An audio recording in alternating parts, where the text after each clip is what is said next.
ለመሆኑ ከክፉ ሰው በደልና ከደግ ሰው ዝምታ የትኛው ይበልጥ ያማል? ክፉ ሰው ሲጎዳ መጮህ ትችላለህ፣ ምክንያቱም ክፋቱ ግልጽ ነውና። ደግ ተብሎ የሚታመን የማይጮህ የማይከስ ግን ዝምታው እንደ ጩቤ የሚወጋ ሰው ሲበድልህስ? ለሰው ሁሉ መልአክ የሆነው ያ ሰው ላንተ የገንፎ ስንጥር ውጭው ለስላሳ ውስጡ ሾው ቢሆንብህስ? ዛሬ የምናወጋው ስለ አንድ ስር የሰደደ ግን ብዙ ሰው ስለማይረዳው ስውር ስቃይ ነው። ባለታሪካችን እንዲህ ትጠይቃለች። የደግነቱ ብዛት አይወራ፣ የልቡን ግን አላውቅም። ሁሌም እንደተከደነ ነው። ምን ልሁን? በግልጽ ክፉ የሚባለው ሰው ራስ ወዳድነቱ ይታወቃል፣ ንግግሩ ይጎዳል። እሱን ለመውቀስም ሆነ ለመራቅ ሕሊናህ አይከስህም፣ ምክንያቱም ማንነቱ እንደ ፀሐይ ብርሃን በግልጽ ይታያልና ነው። ዝምተኛና ስሜቱ ግልጽ ያልሆነ ያ ደግ ሰው ግን ፍላጎቱን አይናገርም፣ ግጭት ይሸሻል፣ ጥልቅ ውይይቶችን ችግር የለም በሚል አጭር ቃል ይዘጋል።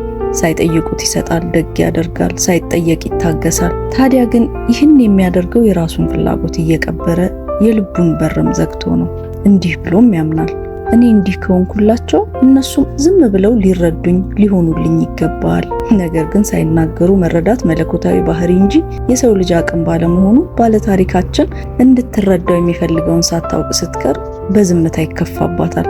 በዝምታ መቆጣቱ የደግነት ስራውን ባያቆመውም በዙሪያው ግን ደስታ ይታጣል። ሳይናገረው ይጸጸታል፣ ውስጡ አይገኝም። ከዛ በኋላ የሚያደርገው ደግነት ሁሉ በውስጡ የተቀበረ ቂም ያዝላል። እኔ የሚገባኝ የሚመለስልኝ ይሄ ነው በሚል ቅሬታ ውስጥ ይኖራል፣ ግን አይናገረውም። ከእንደዚህ አይነት ሰው ጋራ መኖር እጅግ ይከብዳል።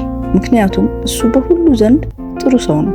እሱን መውቀስም ሆነ ጥፋተኛ ማድረግ ላንተ የጥፋተኝነት ስሜት ያመጣብሃል። በደል እየደረሰብህ እንኳን እንዲህ ያለ ደግ ሰው እንዴት ይወቀሳል እኔ እንጂ ክፉ ብለህ ራስህ እንድትጠራጠር ያደርግሃል። ነገር ግን ግልጽነት የሌለው ደግነት ዕዳ ነው። ከደግነቱ ጀርባ ምን እንደሚጠበቅብህ አለማወቅም ትልቅ ቅጣት ነው። እንዲህ አይነቱ ሰው በግልጽ ከመነጋገር ይልቅ ስሜቱን በተዘዋዋሪ ይገልጻል።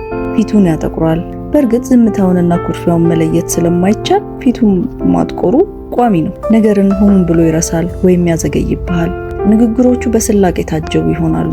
ባለታሪካችን አሁን የምትፈልገው አንድ ነገር ነው። ጥፋቱን ወደ እኔ ሳያዞረው፣ ዝምታን እንደ ጋሻ ሳይጠቀም እንዴት መነጋገር እችላለሁ? የልቡን አውጥቶ እንዲነግረኝ እንዴት ላርገው? በጥሩ ሰውነቱና በዝምታው የተሸፈነው ግዴለሽነቱ ሰልችቶኛል ትላለች። ውድ ባለታሪካችን፣ እውነተኛ ደግነት ከግልጽነት ጋር ሲሆን ነው ፍሬ የሚያፈራው።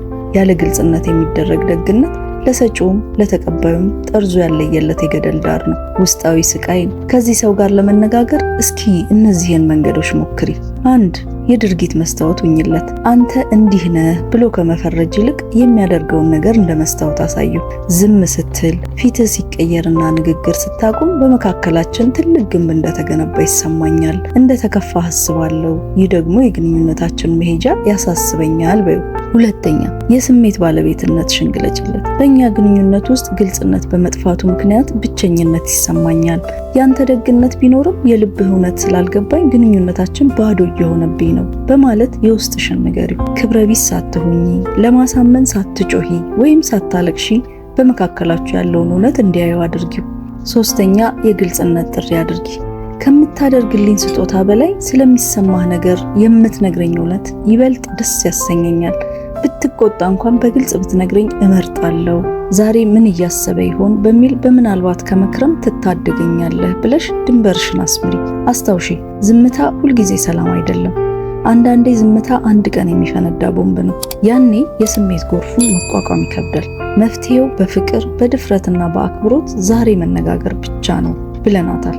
እናንተስ እንዲህ ያለ ደግ ሰው ገጥሟችሁ ያውቃል? በደግነት ስም የሚደርስባችሁን ጫና እንዴት ተወጣችሁት? በኮመንት አጋሩ።